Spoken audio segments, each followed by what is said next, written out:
Hola, bienvenidos a Centinela de los Últimos Tiempos, o más conocido como Big Left. Hoy voy a hablar un tema muy interesante, muy desconocido, porque nosotros nos educamos en una educación que está planificada desde el Estado con ciertos temas, y este tema no es tocado cuando estamos en la enseñanza básica y en la enseñanza media. Sin embargo, recuerdo que tuve la curiosidad a los 6 años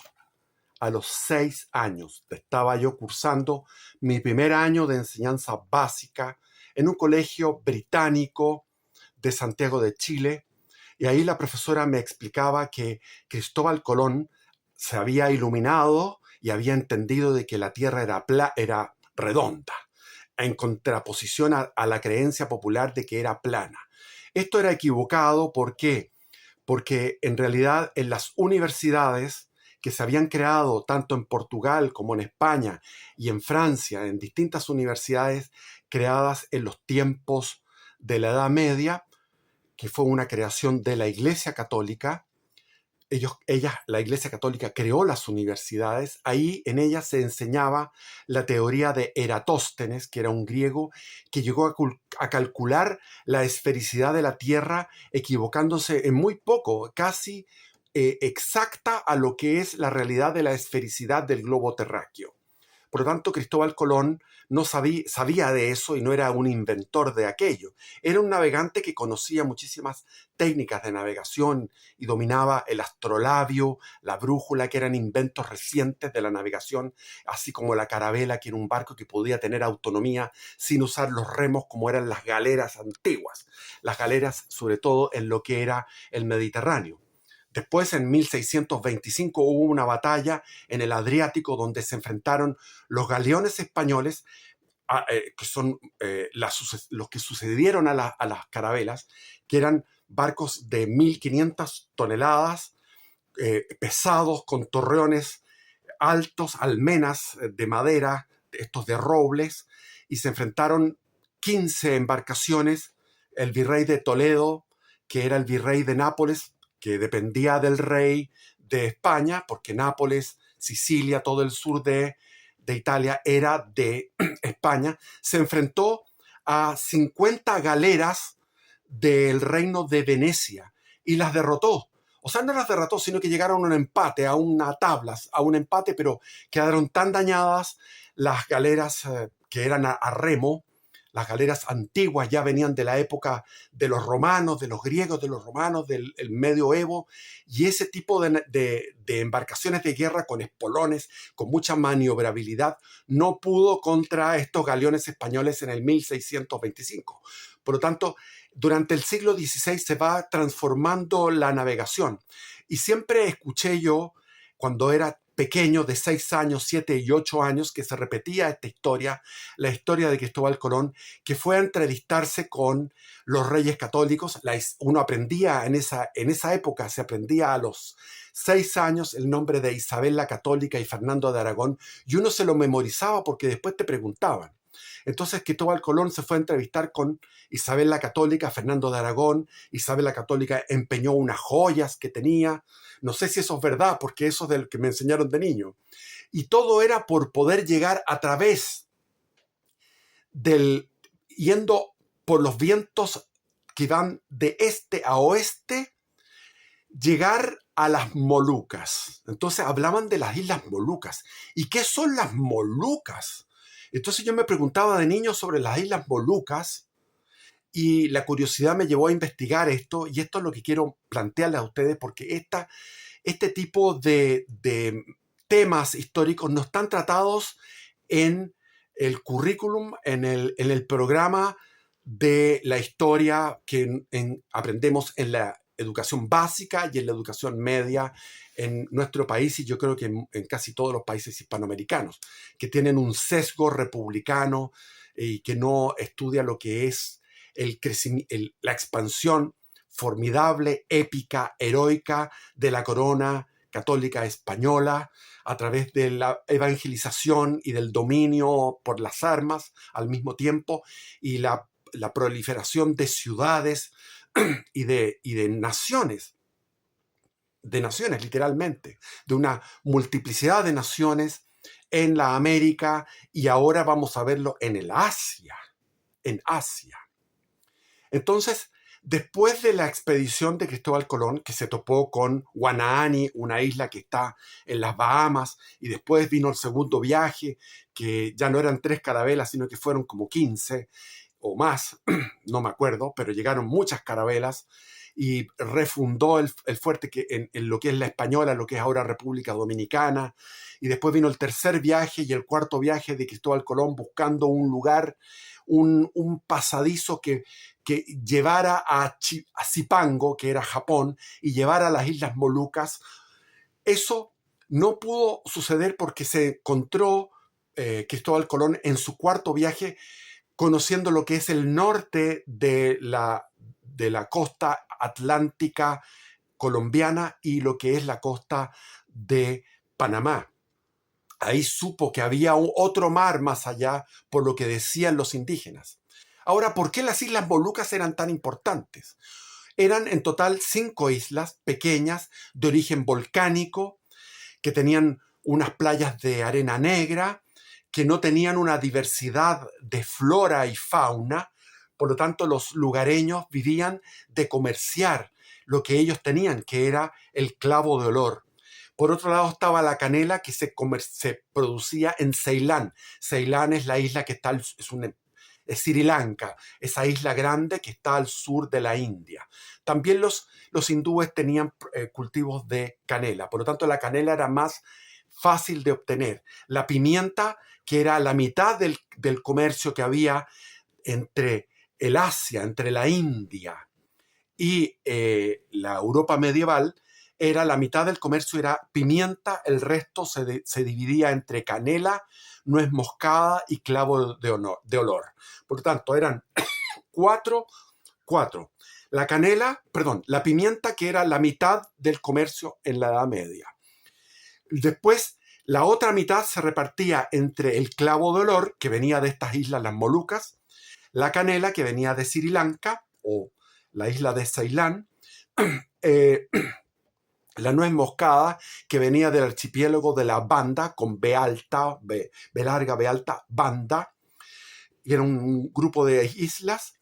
Entonces, eso se interrumpió en el momento en que los turcos otomanos tomaron Constantinopla en el 1453 y se cortó, porque ellos tomaron no solamente Constantinopla, el sur de lo que es la península de los Balcanes, sino que también, y presionaron por tomar después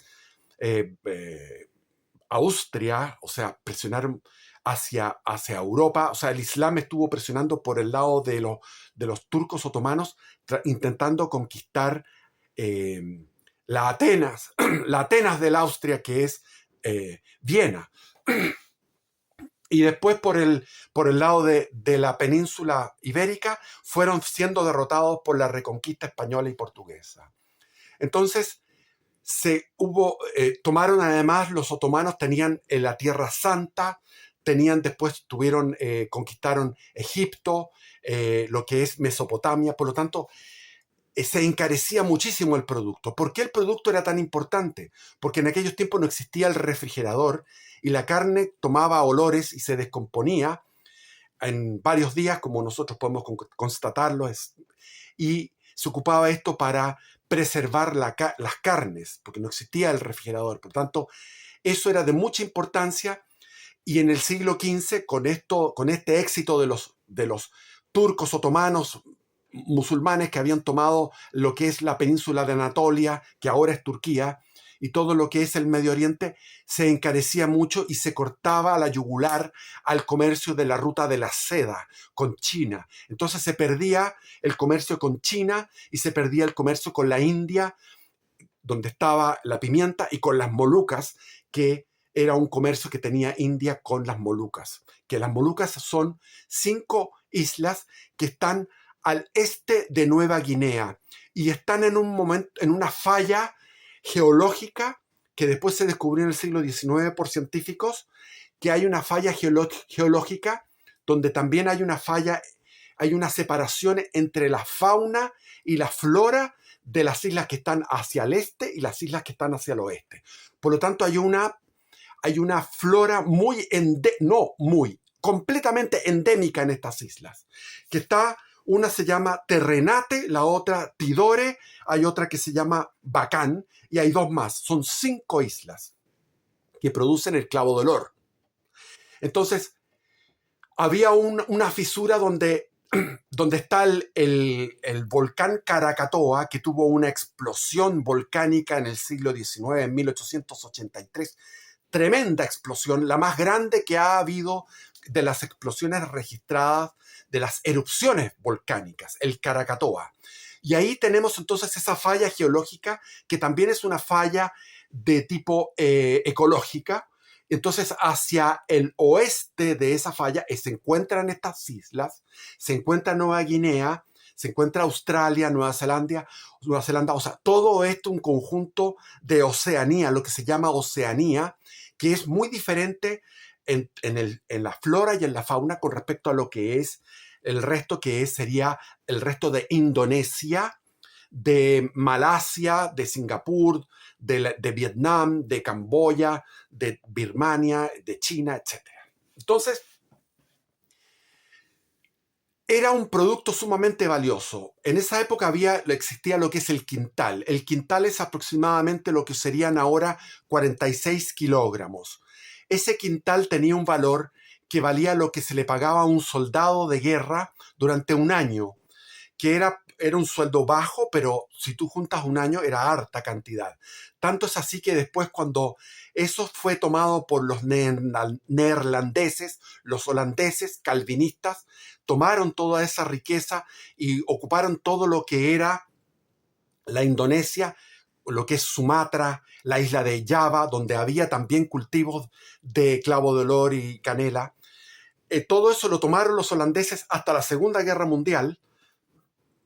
Después vino la independencia en Yakarta de este gran país que es Indonesia, que ahora nosotros creo que son 120 millones de habitantes. Entonces todavía se mantienen esas Islas Molucas dentro de lo que es el reino, la República de Indonesia.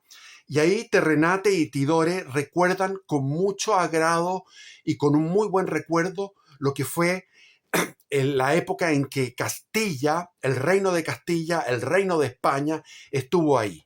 Porque después vinieron los holandeses y hicieron un genocidio. Y todavía se mantiene un 5% de la población que es católica, dentro de una mayoría de 95% de la población que es musulmana. Ese 5% de población católica se mantiene desde aquellos tiempos de la predicación del evangelio y de la evangelización que hicieron los frailes, los sacerdotes españoles. Entonces es un milagro religioso de mantenerse después de un genocidio casi absoluto. De 15.000 habitantes pasaron a sobrevivir solamente 1.000, que pasaron a estar en la esclavitud, y sin sacerdotes, estando en la esclavitud, se mantuvieron católicos.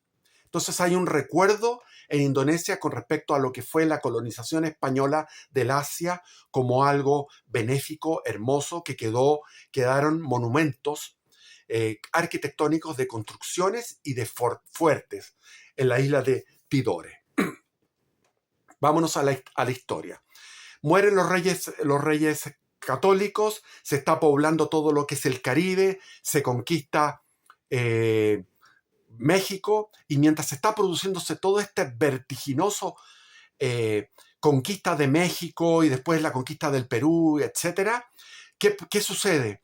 Sucede que en 1517 llega al reinado Carlos I de España o Carlos V de Alemania, del Sacro Imperio Romano Germánico, el hombre más poderoso de la historia que se haya tenido memoria. Y él, teniendo todo, podría haberse quedado tranquilo con toda la cantidad de reinos que tenía. Tenía Nápoles, tenía Sicilia, tenía Milán, tenía Génova, tenía la Borgoña, tenía lo que es ahora Luxemburgo, Bélgica, Holanda. y era emperador de todo el Sacro Imperio Romano Germánico. Era un hombre muy poderoso, inmensamente poderoso, el más grande de toda la historia en poder, donde su imperio no se ponía el sol. Todavía no se ponía, todavía el sol se ponía, porque ya de las costas de México se ponía el sol en el Pacífico. Pero él en 1520 llega Magallanes, que había sido rechazado por la corona portuguesa porque consideraron que era un proyecto muy loco, muy temerario, los mismos portugueses que eran los más temerarios de todos, que habían cruzado con Vasco da Gama todo el sur de África, habían llegado a la India por el camino yendo hacia el oriente y al mismo tiempo habían peleado contra los turcos en la zona del Mar Rojo y habían defendido a los etiopíes, a los cristianos de Etiopía, los habían defendido de un rey musulmán que estaba atacando a los cristianos y martirizándolos. Y los portugueses defendieron el cristianismo en Etiopía y al mismo tiempo defendieron todo lo que eran sus posesiones, que eran fuertes en lugares estratégicos, tenían fuertes y poblaciones de ciudadanos portugueses defendiendo todo lo que era el Índico en la zona del occidente de la India. Bueno, y ellos rechazaron a Magallanes y Magallanes llegó donde en 1520, donde el emperador, el rey Carlos V, comúnmente conocido como Carlos V, pero es Carlos I de España, y él le da 5 navíos y va a Magallanes y descubre el estrecho, se le fugan 2 navíos, después terminó con un solo navío, y ese navío, Magallanes llega a lo que es Filipinas, la nombra en Filipinas, cruza todo el Pacífico en una expedición hacia la nada, porque si ustedes pueden ver en el globo terráqueo, si ustedes ven fotos satelitales, vayan en Google Earth y vean lo que es. Cuando tú estás en el centro del Pacífico se alcanza a ver Japón en un extremo, Chile en el otro, o Perú, o Nueva Zelanda, es decir, es casi la mitad, es prácticamente la mitad del globo terráqueo es el Océano Pacífico. Y ahí Magallanes sufrieron una enormidad con el escorbuto, porque en esa época no se sabía lo que era. El escorbuto se descubrió que era falta de vitamina C, pero mucho después, a finales del siglo XIX, o sea, a mediados del siglo XIX, hasta el siglo XIX, los marineros sufrían esta enfermedad que pensaban que era una maldición divina o que era el aire del mar que traía una enfermedad, y era el escorbuto que al faltar la vitamina C se alimentaban, tenían un cuerpo que estaba alimentado, pero como no tenían vitamina C, se les soltaban las encías, se llenaban de moretones, perdían toda fuerza vital y morían, iban muriendo como moscas, los pobres. Entonces, el escorbuto podía diezmar entre un 20 a un 30% de una tripulación, dependiendo del tiempo que estuvieran fuera de la tierra. Cuando llegaban a tierra y comían verdura fresca, lograban incorporar vitamina C. Entonces, todos sabemos, a través de las narraciones de Pigafetta, libro que yo leí en su totalidad hace muchos años y no recuerdo los detalles exactos, hay muchos detalles que uno se acuerda, pero lo interesante es cómo murió el pobre Yagán, el pobre Tehuelche que tomaron en el estrecho de Magallanes, y ellos en una línea de sureste a noroeste, en esa línea cruzaron el océano y finalmente por un lío que tuvieron con los nativos en esa isla de Filipinas, murió Magallanes en una lucha que hubo ahí en la playa, y siguió Sebastián Elcano. Pero Sebastián Elcano no quería regresar y dar la vuelta al mundo. No era su intención dar la vuelta al mundo, sino que dijo, bueno, volvamos por donde nos corresponde, porque había habido un tratado, el Tratado de Tordesillas, que fue en 1593, entre la corona española y la corona portuguesa, refrendado por su santidad el pontífice de aquella época, que no recuerdo cuál era, y ahí se estableció una línea demarcatoria de las Islas Azores, que eran portuguesas 370 leguas hacia el oeste.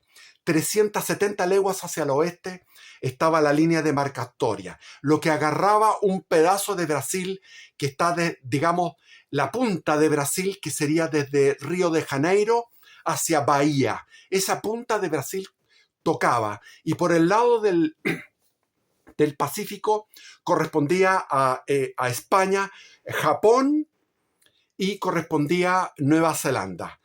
Todo lo que era Australia, las islas de la Indonesia, todo eso, incluido Filipinas, correspondían a Portugal. Por lo tanto, el tráfico de los portugueses iba desde Lisboa, iban por el sur, por toda la costa africana, hacia la India, hacia las Molucas, etc. Era un monopolio de navegación. Por lo tanto, Sebastián Elcano, debilitado, con una tripulación y con una sola embarcación, no trató de irse hacia el oeste, hacia el este, o sea, trató de volver hacia América, llegar a Nueva España, pero los vientos en contra le impidieron.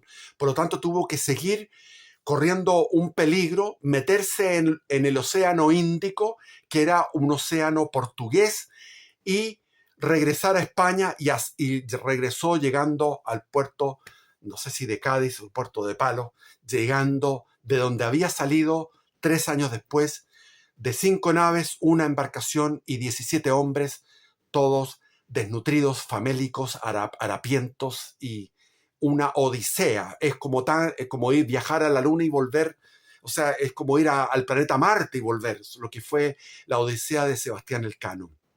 Entonces, ¿quién circunnavegó, quién dio la vuelta al mundo por primera vez?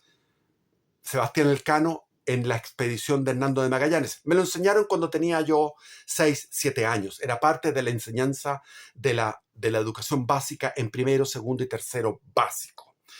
Pero aquí viene una historia que no se conoce, porque hasta aquí llega la enseñanza del colegio, y viene que Carlos I o Carlos V, como quieran llamarlo, él se estaba enfrentando al rey Francisco I en Pavía.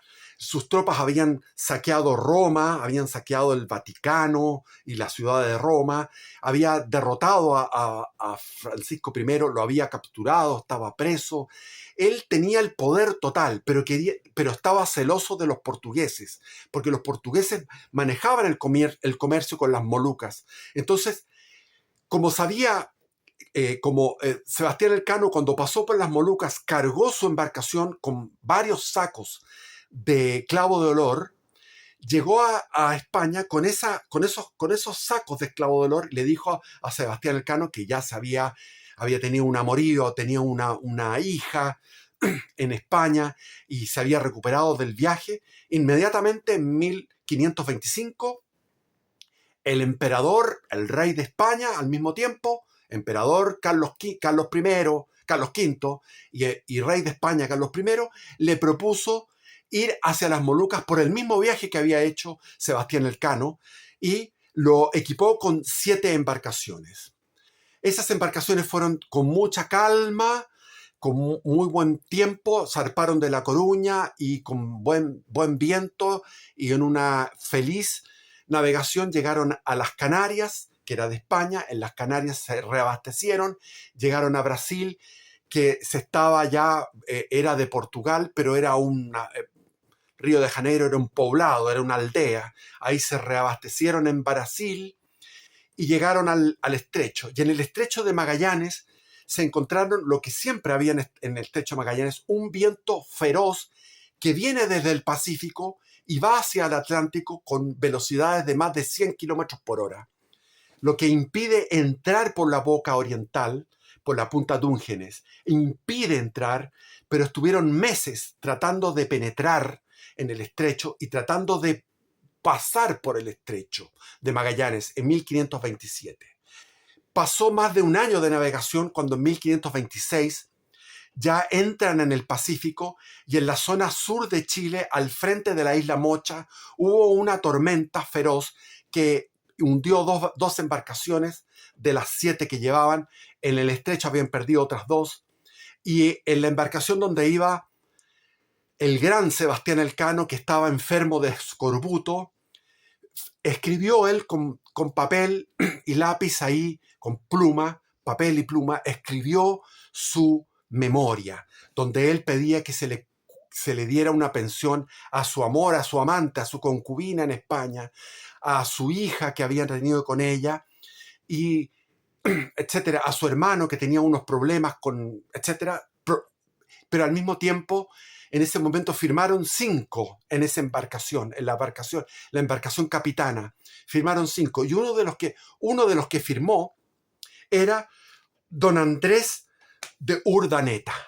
Andrés de Urdaneta era un vasco, como casi todos eran vascos, casi toda la tripulación era vasca. Este vasco de familia que se dedicaban a la metalurgia, eran la más grande tecnología de metales que usaban, que tenían industrias pequeñas en el País Vasco. Este Andrés de Urdaneta. Andrés de Urdaneta es tan importante como Cristóbal Colón, es tan importante como Vasco de Agama, es tan importante como Hernán Cortés y como Francisco de Pizarro. Es un hombre de una importancia histórica que no está bien reconocida, don Andrés de Urdaneta. Este se había embarcado con 17 años y ahora tenía 18 años, llevaba un año a bordo, viendo cómo morían, a cada rato tenían que tirar al mar, aquí frente a la isla Mocha, tiraron el cadáver de Sebastián Elcano, el hombre más experimentado, el que había dado la vuelta al mundo, había muerto frente a la costa de Chile por escorbuto, firmando su testamento, y le dijo a este joven, que era un joven muy inteligente, un superdotado, le dijo a Andrés de Urdaneta. Andrés de Urdaneta, estos vascos tienen unos apellidos. Bueno, yo cuando estuve en el País Vasco me hablaron en vasco y es un idioma que no tiene nada que ver con el latín ni con el griego, es un idioma que no tiene nada que ver con las lenguas indoeuropeas. O sea, muchos dicen que de ahí viene el hombre de Cromañón. Todo lo que se descubrió en las cuevas de Altamira son los antepasados de los vascos. Es un pueblo que era inmenso, muy navegante, muy astuto en el comercio, que crearon la Compañía de Jesús con San Ignacio de Loyola, que crearon Chile con toda la inmigración vasca en el siglo XVIII. Bueno, y este Andrés de Urdaneta, Andrés de Urdaneta, con 18 años, recibe una información valiosa, porque Sebastián Elcano, antes de morirse, le dice: es muy fácil llegar a las Molucas, es muy fácil llegar a Filipinas, llegar a Japón, llegar al Asia desde el Pacífico, pero lo que no sabemos es cómo llegar desde el Asia hacia América. Porque si no, no podemos. Si se funda una ciudad, si vamos al Asia y somos prolíficos en Asia con el evangelio y con los negocios y con la dominación, no tenemos cómo reabastecernos, porque los vientos soplan desde el este hacia el oeste, es decir, soplan desde América hacia el Asia, por la zona de los vientos alisios, por la zona de la zona tropical.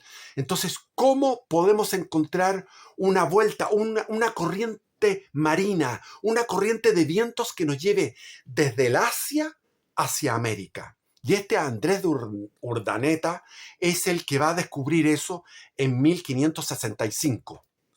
Pero sigamos con la narración. Vino la travesía del Pacífico y siguió muriendo tripulación.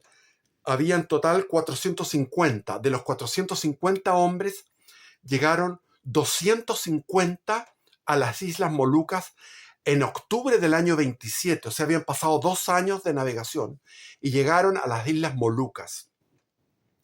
Y ahí llegaron en harapos, famélicos, debilitados, llenos de enfermedades, estos 250 españoles que habían salido desde España, 450, habían muerto 200 en la navegación. Y llegaron a una de las islas, la isla de Tidore, y en la isla de Tidore había un sultán que mandaba en esa isla, y en la otra isla, la isla de Terrenate, son dos islas de origen volcánico donde se da el clavo de olor. Había una rivalidad entre los dos sultanes y había una lucha, una guerra civil. Y en Terranate estaban los portugueses. Y los españoles se fueron a afincar, hicieron un tratado con Tidore, porque el sultán de Tidore necesitaba herramientas, necesitaba tecnología, cañones, pólvora, espadas, acero para defenderse de los portugueses y de los nativos de la isla de Terrenate. Entonces se produjo una guerra civil y estos 250 españoles que llegaron completamente famélicos, o sea, como los que salían de los campos de concentración nazi, de esta forma, tremendo, pero lograron hacer esta alianza con el sultán, engordaron, pero muchos murieron porque ellos tenían un sistema de alimentación que era un tronco de una palmera, y ese tronco de palmera era como su cereal, porque no conocían y no se daba el trigo, ni la avena, ni ningún cereal. Tenían dificultades para alimentarse. Y tenían desde miles de años tenían ellos un cultivo de camarones y cangrejos que los alimentaban con coco, y ahí tenían proteínas, y lo que pescaban en el mar. Pero los españoles tuvieron problemas digestivos y murieron porque sus organismos no estaban acostumbrados a ese tipo de alimentación. Y se produjo una guerra que duró exactamente 11 años. Esa guerra de 11 años, estos 250 españoles se dedicaron a pelear contra los otros de la otra, contra los isleños o los nativos de Terrenate que estaban con los portugueses. Hubo guerras, o sea, matanza en aldeas, exterminio de aldeanos, captura de mujeres cautivas. Los españoles estaban peleando contra los portugueses por el dominio de este monopolio del clavo de olor en las Islas Molucas, pero lamentablemente los refuerzos que se mandaron fueron por mar a través del Océano Índico, y fueron capturados por los portugueses, los refuerzos, y fueron también, tuvieron problemas de tripulaciones diezmadas por el escorbuto y el problema con los temporales. Por lo tanto, no hubo refuerzos, y ahí este hombre, Andrés de Urdaneta, sufrió una quemazón, se quemó su cara, se quemó sus dos brazos, se quemó su espalda, y eso era para que muriera cualquiera, y sobrevivió. Sobrevivió a todo el viaje, sobrevivió al escorbuto, sobrevivió a los tifus, la malaria, todo el tipo de enfermedades tropicales, y finalmente se convirtió en un guerrero, habiendo llegado a los 18 años y medio. Estuvo 11 años hasta los 30 años luchando contra los portugueses y contra los otros nativos de la otra isla, desde Tidore, que era la isla española, llamémosla así. Finalmente, el rey Carlos V firmó un armisticio, una paz, donde le pagaron los portugueses una cantidad de ducados, que era la moneda que se usaba en ese momento, y esos ducados permitieron que los portugueses tuvieran todo el dominio de las islas de las Molucas. Uno de estos sultanes se había expandido a 100 islas, tenía un imperio. Por lo tanto, en todo ese imperio, en toda esa cantidad, en ese archipiélago, pasaron a dominar como exclusivos, fueron de exclusivo dominio de los portugueses, que tenían otro sistema que los españoles. Los españoles llegaban y fundaban ciudades y colonizaban y evangelizaban. Los portugueses construían factorías, un puerto, una factoría, y desde ahí comerciaban con los nativos. Los nativos estaban acostumbrados a comerciar desde antes. ¿Por qué? Porque comerciaban todo el clavo de olor con los hindúes, con todas las otras monarquías que había en toda esa zona. Entonces, al venir la paz, Los portugueses los tomaron prisioneros a todos estos sobrevivientes, que eran 34. O sea, de los 450 que habían salido de España, llegaron 250, y de los 250, en los 11 años de guerra, quedaron 34. Y entre ellos estaba don Andrés de Urdaneta. Y este Andrés de Urdaneta había estudiado, a pesar del hambre, a pesar de las privaciones, a pesar de los sufrimientos, era un científico. Había estudiado las corrientes, había estudiado los cambios de color del marinos, los vientos, para dónde iban las aves, estudiaba las estrellas con el astrolabio y podía determinar dónde estaban los meridianos, la distancia entre los meridianos y la distancia entre las latitudes. Eso que después lo hizo Pedro Sarmiento de Gamboa, que también descubrió eso, descubrió las Islas de Salomón unos años después. Pedro Sarmiento de Gamboa, que lo hemos visto en mi canal. Está en unos videos un poco más atrás.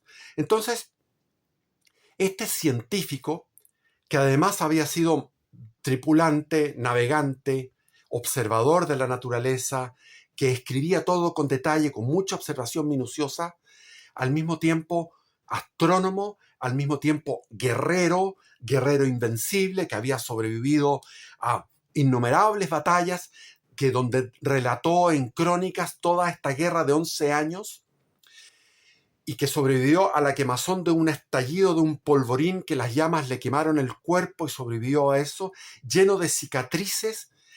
Es tomado por los portugueses y enviado por el Océano Índico hacia España. Llegó a Lisboa, y en Lisboa tramitaron su paso hacia España, pero lo que pasó es que los portugueses le quitaron todos sus escritos, que eran varios tomos donde él escribía todos los secretos de la navegación desde el Estrecho de Magallanes hasta las islas de la Asia. Entonces, todo lo que había escrito, que eran sus memorias, las batallas, lo que había sido la guerra, las observaciones de la naturaleza, de la fauna, de la flora, todo eso fue requisado por los portugueses.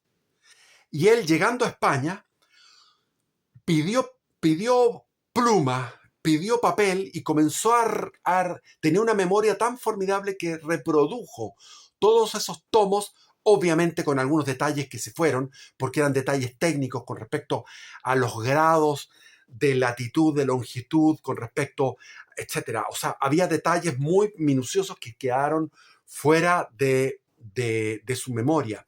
Pero todo lo que requisaron los portugueses después se pudo comprobar la portentosa memoria de este Andrés de Urdaneta. ¿Por qué? Porque era casi exacto, y presentó todos estos escritos sacados de su memoria al rey Carlos I de España, o Carlos V de Alemania, como quieran. Siempre me trato de dar la información.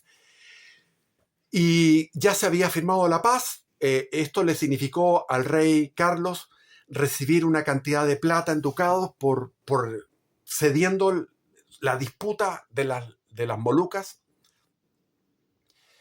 Y el rey entregó el poder a su hijo Felipe II, el gran Felipe II. El rey se fue a un monasterio a vivir la vida de oración y entregar su alma a Dios. El hombre más poderoso de toda la historia de la humanidad se iba a un monasterio, que se me olvida el nombre, y en ese monasterio se dedicó a entregar su alma a Dios. Y dejó a su hijo Felipe II al mando. Y Felipe II, en 1560, se da cuenta... bueno, a todo esto, José de Urdaneta, Andrés de Urdaneta, se va de España, vuelve por el Atlántico hacia Nueva España, hacia México, y entra en un monasterio y se dedica a expurgar, a arrepentirse de los pecados de lo que fue esa guerra. Allá también tuvo un amante, dejó una niña, una hija que se llama, de nombre Gracia, y la mujer, que era de la zona, era nativa. Finalmente él pidió, porque le pidieron ¿Qué quieres? Le dijo el rey Felipe II, ¿qué quieres que te dé? Y él le dijo, por favor, atiende a mi concubina de allá, dale una pensión de gracia y dale a mi hija que tenga una buena educación y un buen destino. Entonces la concubina que estaba en la isla, en esta isla de Tidore, la llevaron a España, se casó, tuvo más hijos, 9 hijos, y esta hija natural de Andrés de Urdaneta tuvo un buen destino. Y él se refugió en el convento, en un monasterio, no un convento, un monasterio de claustro cerrado en la Ciudad de México, y ahí se dedicó a la oración. Pero Felipe II dijo, necesitamos volver al Asia, tenemos que volver al Asia. Y ahí organizó una expedición, pero envió una carta de puño y letra del rey que llegó al monasterio en México y ahí le decía una orden. Puedes seguir siendo monje, o sea que además de navegante, además de astrónomo, de observador, oceanógrafo, además de guerrero invencible, además había tenido un amor y había tenido una hija, o sea, era padre, tenía todos, y ahora era monje. Y como monje le dio las instrucciones Felipe II de que tenía que abandonar el monasterio y cumplir una misión, porque él tenía el conocimiento de cómo llegar desde el Estrecho de Magallanes a la Asia. Y se organizó una expedición, pero la expedición se organizó desde México. Desde México no había suficientes tropas castellanas, españolas, por lo tanto se reclutaron a estos indios que eran sumamente fieles a la corona de España, que se me olvida el nombre de ellos, y del cual estaban los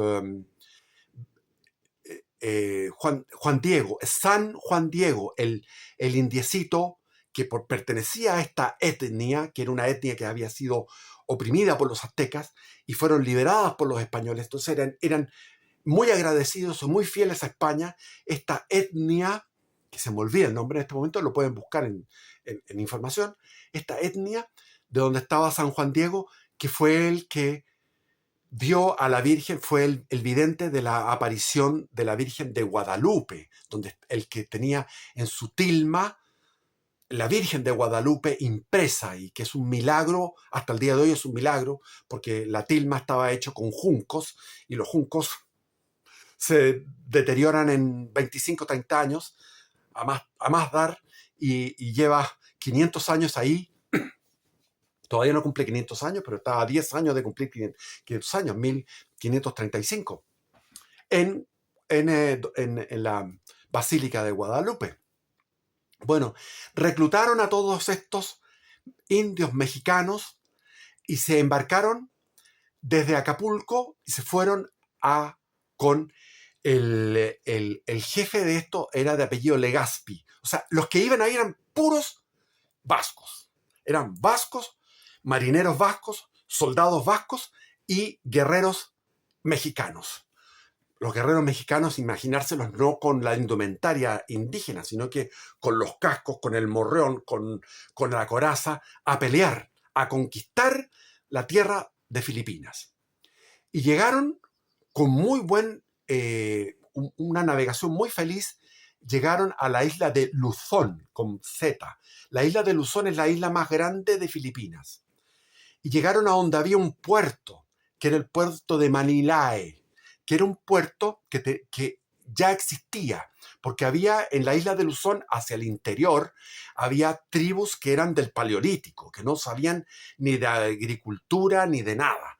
Pero en la costa había tribus, como eran los tagalos, que usaban pólvora, tenían artillería, usaban metales, y por tanto eran civilizados. Y los tagalos defendieron Manila, pero este era un grupo español de 400 y tantos, entre los que eran los vascos que comandaban esto y los indios de México. Estos 400 al mando de Legazpi conquistaron la isla de Luzón y sometieron a los tagalos, que los tagalos terminaron siendo amigos de los españoles, porque fue una conquista bastante benéfica, y llegaron a acuerdos, y ahí se establecieron en Manila, y Manila pasó a ser la capital de lo que es la posesión española en Filipinas. Pero de ahí estaba la misión que le había encomendado a Felipe II, a Andrés de Urdaneta, era que tenía que encontrar un camino de vuelta desde Filipinas a México. ¿Cómo era eso? Entonces él lo que hizo, a través de sus observaciones, se fue de vuelta, o sea, quedaron ahí y construyeron un fuerte, quedaron españoles, quedaron mexicanos defendiendo Filipinas. Después incluso hubo una batalla contra los piratas japoneses, que eran unos samuráis de guerra, y ganaron. Eran 80 españoles y mexicanos que se defendieron contra 400 japoneses y ganaron. Y ahí se mantuvo esa posesión española hasta 1898, que fue arrebatada por los Estados Unidos, en la guerra de Estados Unidos con España, que está en mi canal. Está en mi canal tratado todo con detalle cómo fue la guerra en Cuba, la guerra en Filipinas, en 1848. Entonces, este Andrés de Urdaneta, con un navío, el mejor navío que tenían, regresó, pero en un viaje muy duro, porque se enfiló hacia el norte, hacia el noreste, y pasó por donde está ahora, por donde es Japón, lejos de la costa de Japón, sin divisar la costa de Japón, en dirección hacia el norte, y llegó al paralelo 38 norte, que está en la mitad de Japón. Y ese paralelo 38 norte encontró lo que él suponía con su intuición, y no solamente con su intuición, sino que con los razonamientos que hacía, porque dijo: los vientos alisios están en el trópico, unos van por el trópico, unos hacia el noroeste, otros hacia el suroeste, pero tiene que haber una compensación de vientos. Entonces él intuyó que lejos del trópico, ya yendo hacia el 38 de latitud norte o el 38 de latitud sur, soplarían los vientos en el sentido contrario. Y eso lo descubrió en 1565, volviendo de la expedición de Filipinas, donde conquistaron la isla de Luzón. Comenzó el asentamiento peninsular español, castellano en Filipinas. Y ahí fue un viaje muy duro, porque la tripulación comenzó a padecer el escorbuto, y un 30% de la población, de los marineros murieron. Pero de repente, en un momento determinado, llegaron y avistaron las costas de América, en lo que ahora es California, en un cabo que está un poco más al norte de lo que es la bahía de San Francisco. Y llegó Andrés de Urdaneta finalmente a Acapulco, y descubrió algo que yo les digo que es tan importante como el descubrimiento de Colón, como el descubrimiento de Hernando de Magallanes, como el descubrimiento como Francisco Pizarro, que conquistó el Perú, como Hernán Cortés, etc. Tiene una importancia que no está suficientemente calificada, en el sentido de que España no habría tenido Filipinas, y al mismo tiempo no habría existido la fusión cultural, el comercio que se dio en Filipinas con China, porque China era un imperio de tradición, ya llevaba miles de años ese imperio. Era un imperio desarrollado, con una cultura. Entonces esa cultura, esa civilización entró en contacto con España a través de Manila, a través de Filipinas, y de ahí se vino lo que se llamaba el galeón de Manila. El galeón de Manila eran 2 galeones al año que, buscando los buenos vientos, galeones de peso de 1.500 toneladas, iban cargados desde Manila, desde las Filipinas, cargados hasta Acapulco, con ropa que era 9 veces más barata que la ropa que venía de la península, con sedas, con porcelanas, con todo tipo de maravillas lujosas que venían de China. Y a su vez, el galeón se embarcaba en Acapulco, en México, solamente con monedas de plata. Y había un reglamento del rey que estipulaba que tenían que ser 250.000 ducados, no más.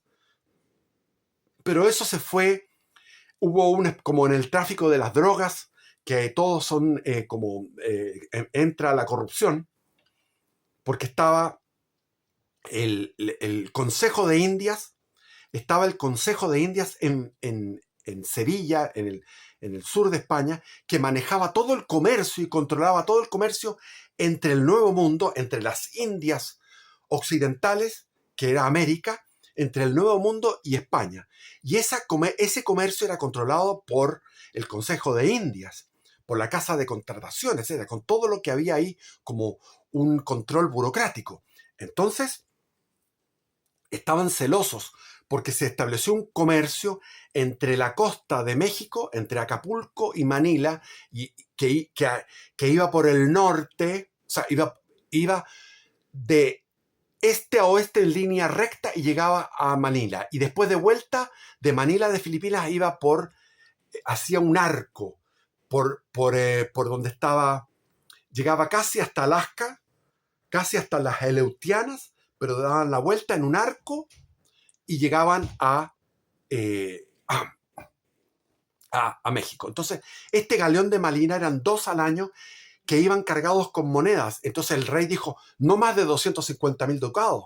Pero hubo un accidente de uno de ellos. Al llegar a Manila tuvo un accidente con una roca, se varó. Entonces llegaron a rescatarlo desde Manila varias embarcaciones y pudieron comprobar que no llevaba 250.000 ducados, sino que llevaba 2 millones de ducados en monedas de plata, que eran plata que se sacaba de Potosí, en lo que es ahora Bolivia, en lo que era el Perú. Desde el Perú, desde México, desde inclusive desde Chile, todo esto llegaba. Esta plata llegaba a Filipinas de contrabando, monedas de plata, con el timbre del Imperio Español, de Castilla, y esa moneda llegaba a China. Entonces, en China había una escasez de plata. Por lo tanto, toda esa plata que llegó desde la América inundó de plata China, y China inundó de productos, y no solamente China, sino que también los portugueses inundaron de clavo de olor, barcos completos cargados con clavo de olor, con canela, con nuez moscada, con pimienta, que llegaban en el galeón de Manila e inundaban toda la demanda de estos productos, de las especias, en todo el inmenso territorio que era México, todo lo que era Centroamérica, lo que era la Nueva Granada, o sea, lo que es actualmente Colombia, Venezuela, lo que es actualmente Perú, Ecuador, Chile, Bolivia, Argentina. Todo eso estaba inundado de clavo de olor, de canela, de nuez moscada, de pimienta, que venía en el galeón de Manila. Entonces se generó un comercio que era autónomo, que era independiente. Entonces el descubrimiento de Andrés de Urdaneta es formidable, porque permitió un contacto entre Asia y América, y entre España y el Asia a través de América, a través de la Nueva España, a través de México. Entonces, bueno, Andrés de Urdaneta volvió tuvo que ir a España, habló con el rey le dijo, bueno, lo que tú quieras, te doy lo que tú quieras. O sea, títulos nobiliarios, extensiones de tierra en España, o donde él quisiera, minas de oro, lo que él quisiera. Y lo que le dijo, la respuesta de Andrés de Urdaneta era, lo único que quiero es que me des permiso de volver a mi monasterio y poder morir en el monasterio. Y que no me vuelvas a sacar de ahí. Eso fue lo único que le dijo. O sea, era un hombre espiritual que rechazó todos esos honores, que serían ahora actualmente millones de dólares. ¿Cuántos de nosotros rechazaría millones de dólares más honores y prestigio?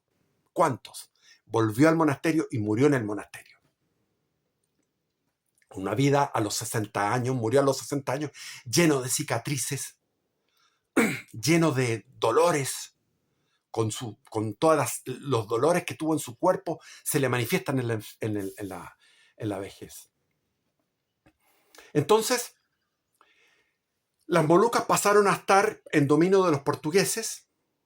Se terminó esa guerra, hubo un acuerdo entre el rey Carlos I con el rey de Portugal, y finalmente los portugueses estuvieron ahí.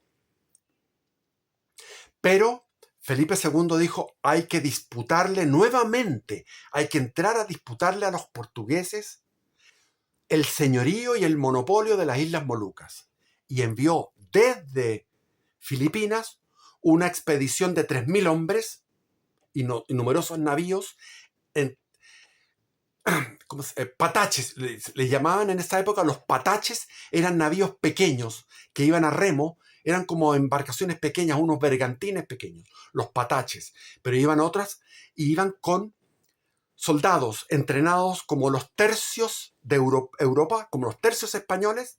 Estaban indígenas mexicanos, indígenas de los tagalos de Filipinas, chinos e incluso vietnamitas y japoneses.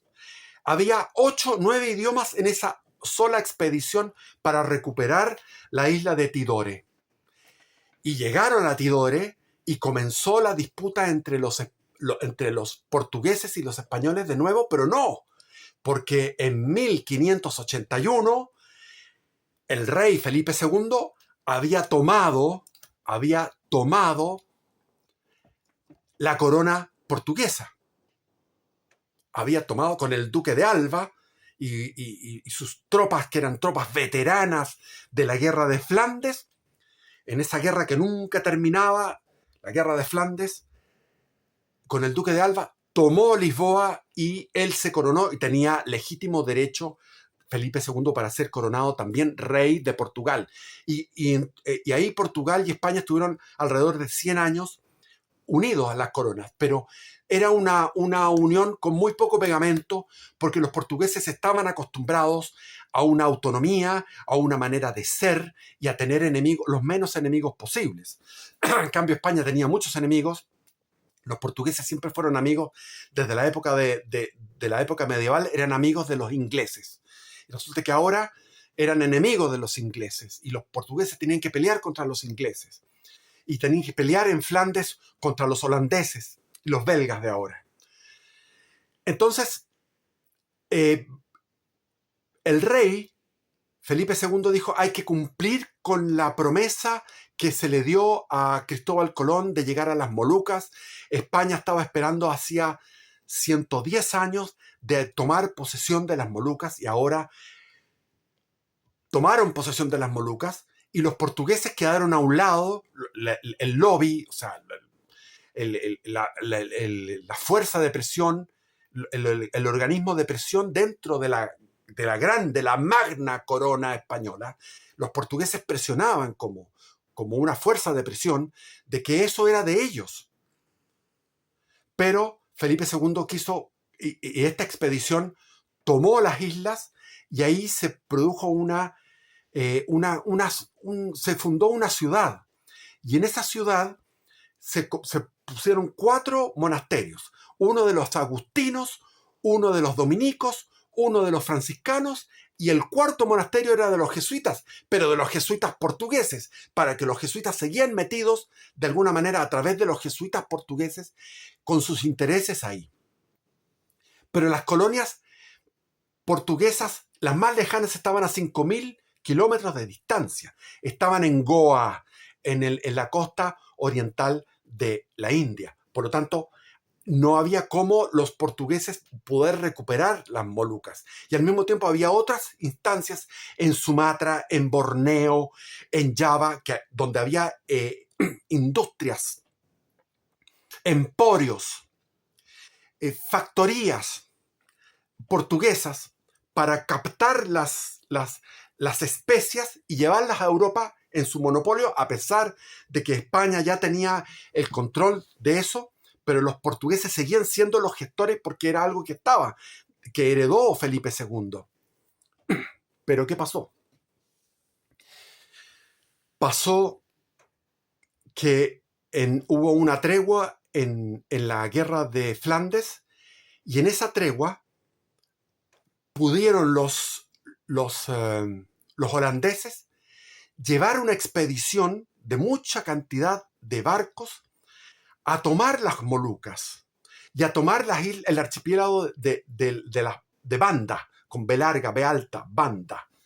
Entonces esos dos archipiélagos fueron tomados y empezó una ofensiva de los holandeses que eran heréticos, eran de la herejía protestante calvinista, que considera que si tú tienes la fe, tú eres salvo y tú puedes hacer lo que quieras. Puedes comportarte como tú quieras, porque teniendo fe y sola escritura, teniendo la Biblia, me salvo. Entonces, esa doctrina perversa de Juan Calvino había llegado en Francia con los hugonotes y había llegado a Holanda con los calvinistas holandeses y con los puritanos en Inglaterra.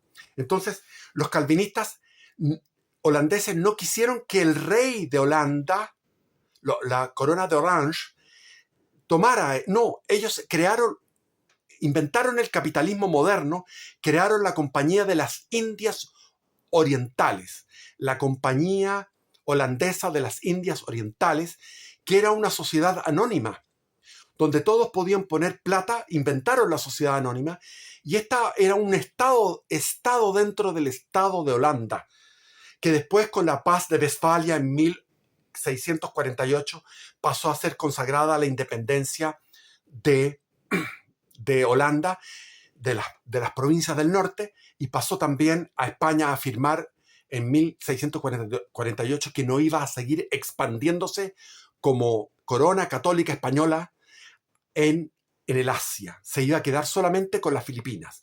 Por lo tanto, había una innumerable cantidad de islas que estaban con predicadores católicos españoles y con guerreros españoles. Entonces la expansión de España se detuvo en 1648 con la paz de Westfalia, después de la guerra de los 30 años entre católicos y protestantes, y los católicos franceses traicionando al catolicismo, peleando a favor de los protestantes, y los católicos franceses traicionando al catolicismo, peleando a favor de los sultanes, de los otomanos. Están pagando ese karma. Entonces, pagaron ese karma los franceses con la Revolución Francesa. Ahí pagaron ese karma. Terrible. La traición al catolicismo contra los protestantes y la traición al catolicismo aliándose con los musulmanes. Todo por una cosa de dinastía, pelear contra los Habsburgo españoles y los Habsburgo de Austria. En fin, los españoles seguían con los acuerdos, con las treguas y los acuerdos en Europa, los tratados de paz que había en Europa. Se prohibía a los españoles llevar clavo de olor. Estaban a ellos ahí en Tidore, tenían una ciudad, tenían conventos, y de Tidore ellos sacaban el clavo de olor de manera de contrabando y lo mandaban a Filipinas, y en Filipinas iba en contrabando también para abastecer todas las ciudades del Imperio Español en Hispanoamérica.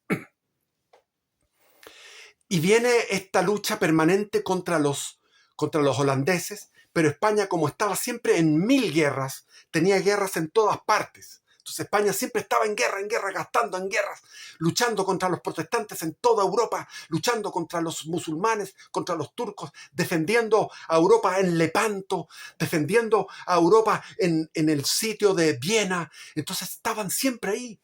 Entonces descuidaban a las Molucas quedaron abandonadas. Y llegaran, en cambio los holandeses llegaban todos los putos años, llegaban, insistían y derrotaban todas las instalaciones portuguesas y pasaron a enseñorearse y a dominar todo lo que es ahora la Indonesia, hasta la Segunda Guerra Mundial del siglo XX. Ahí estaban los holandeses y echaron abajo a los portugueses que no estaban bien protegidos por la corona española. Los portugueses perdieron en sus intereses al estar unidos a la corona española porque se metieron en todas esas guerras. En la felicísima Armada Invencible, que no era felicísima Armada, no se llamaba Invencible. Los ingleses le pusieron el nombre de Invencible para burlarse de esa armada que fracasó por los vientos, fracasó por las tempestades. En fin. Entonces, finalmente vino un problema en el año 1663. Había surgido un emperador, un rey chino, que conquistó Taiwán, lo que es ahora Taiwán, la isla de Formosa, antiguamente se llamaba así, conquistó Taiwán y quería conquistar Filipinas, arrebatarle a los españoles las Filipinas. Entonces, no había suficientes recursos para defender las Filipinas, para defender la ciudad de Manila. Habían construido unos castillos, pero ahí estaban con unos fuertes, estaban con problemas. Entonces, el virrey de las Filipinas pidió a todos los habitantes de la isla de Tidore y las que estaban en las otras islas emigrar. Y emigraron de Tidore, la población nativa de Tidore emigró con los españoles hacia las Filipinas para poder defenderse de la posible invasión de los chinos. ¿Y qué había pasado? Que los holandeses en la isla de Terranate mataron a toda la población. Trajeron población de otros lugares y poblaron con otra población esclava. En las islas, en el archipiélago de Banda, que eran varias islas pequeñas donde se daba la nuez moscada, mataron a toda la población, hicieron un genocidio. Total, ellos eran calvinistas, eran protestantes calvinistas que decían, si nosotros tenemos fe en Jesucristo, estamos salvos y podemos hacer lo que sea. Entonces, exterminaron la isla. De los 15.000 habitantes quedaron 1.000 solamente. Esos 1.000 después de esclavos murieron y trajeron de otras islas otros esclavos y ellos querían el monopolio. Por lo tanto, si encontraban en alguna isla que había árboles del clavo de olor, los faenaban, los eliminaban. O sea, produjeron un daño de genocidio y un genocidio ecológico también. Y ellos concentraron todo el monopolio de las especias para la Compañía Oriental Holandesa, la Compañía de las Indias Orientales Holandesas. Es decir, era una empresa que se dedicaba solamente a la maximización de las ganancias, que tenía su sede, su cuartel general en Ámsterdam, y que era un estado dentro de un estado, y que era un régimen criminal. Y todo lo que comerciaban los holandeses en especias era 3 millones de ducados. Y lo que se comerciaba entre la Hispanoamérica y la España y Europa, digamos, desde Hispanoamérica a España eran 10 millones de ducados. Por lo tanto, esas islas eran muy importantes. Producían 3 millones de ducados de comercio en circunstancias que toda Hispanoamérica producía 10 millones de ducados, contando Potosí, las minas de oro, todo lo que era la producción de oro en Chile, que fue muy grande en el siglo XVII, etcétera, etcétera. Había una isla que se llamaba Bacán, divertido, Bacán. Bueno, esto es, resumiendo, la historia de España, de Castilla, del País Vasco, de Aragón, de Galicia, en Asia.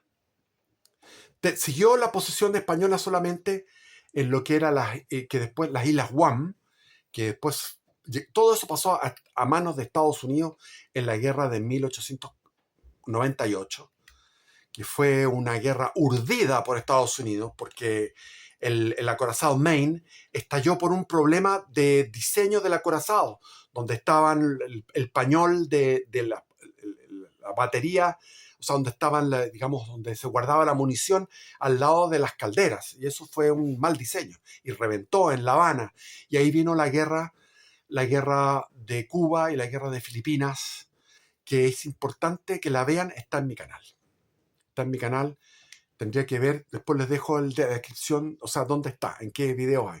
Hay como 3 videos que hice sobre la guerra hispano-estadounidense. Eso es. Bendiciones, viva Cristo Rey.